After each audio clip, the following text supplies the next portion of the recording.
Nakarating din kami ng ligtas sa islang to. Malayo, oo, yung biyahe, mapagod.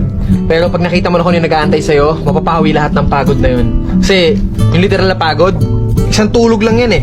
Kinabukasan, full charge ka na ulit eh, di ba? Pero yung pagkakataon na makakita o magkaroon ka ng bagong oportunidad para pasahin yung sarili mo, yung pamilya mo, may hindi mo na mababalik yun pag pinalampas mo. Kasi di ba, walang may alam kung bukas nandito pa ba tayo. Kaya hanggat gumigising ka pa, sulitin mo lahat ng gising na yun. Dahil darating ang araw na hindi mo na magagawa yun. Nasa sayo eh, kung ano pipiliin mo, uubusin mo yung lakas mo sa kakatunganga sa bahay o uubusin mo yung lakas mo sa mga makabuluhang bagay. Huwag ka mag-alala kasi kahit saan dyan, may mararating ka.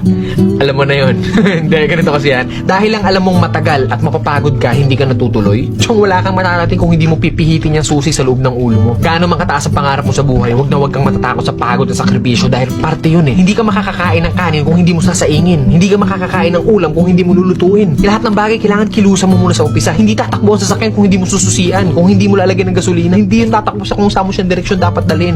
Kailangan kumilos ka. Kailangan ng lakas mo para marating mo kung ano yung gusto mong marating sa buhay. Kasi kung hihiga ka lang dyan, wala mangyayari talaga sa'yo. Hindi po pwede na inaasal natin lahat sa Diyos na parang nasa Diyos. Lagi kong idadasal sa Diyos. Hindi po pwede yun. Sabi nga nila, di ba, nasa Diyos ang awa, nasa tao ang gawa. So depende yan sa'yo kung ano yung gusto mong kilos. Sabi nga, work smart, not hard. Hard work yung ginagawa mo, pero sablay naman yung mga diskarte mo. Wala rin mangyayari, di ba? Smart move yung ginagawa mo, pero swabe lahat. Kailangan mo lang talaga gamitan ng tamang isip at tamang puso sa lahat ng bagay. Ang pangarap, para kang nagtatanim ng puno. Kung malaki pangarap mo, malaking puno yung kailangan mong itanim. Hindi naman pwede maghukay ka ng mababaw lang. Hindi naman pwedeng konting tubig lang yung ididalig mo dyan. Kung gusto mo ng malaking puno, malaking trabaho ang kapalit nun. At nasa sayo yun. Then pag nagbunga na yun, hindi po pwede na hayaan mo na lang bumunga yan dyan. Hindi. Kailangan pa rin ng maintenance. Ganon din sa atin. Kung ano yung marating natin, nandoon na tayo sa taas, hindi po pwede na halalandutay ka na lang doon sa taas. Pag hindi mo diniligan yung puno, magbunga man siya isang beses lang and then sa susunod hindi na ulit. Ganon yung pwede mangyari pag pinabayaan natin kung ano man yung narating natin sa buhay. Mawawala lahat sa'yo. Sayang yung oras. Oras. Kasi ilang oras lang ang binigay sa atin dito sa mundo. Depende sa atin kung saan natin yun ilalaan. Huwag ka matakot sa pagod kasi yung pagod, isang tulog lang yan. Bukas, malakas ka na ulit. Matakot ka sa oras na sinayang mo. Kasi pag lumipas yan,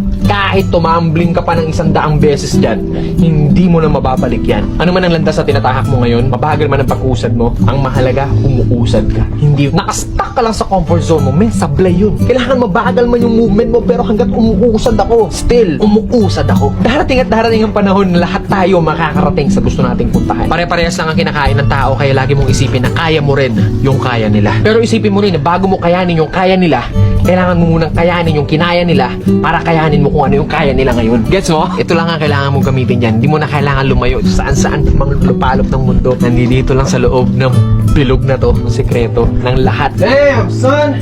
Damn, son! Para sa akin, ito lang yung pangarap ko eh. Kita ko yung na to.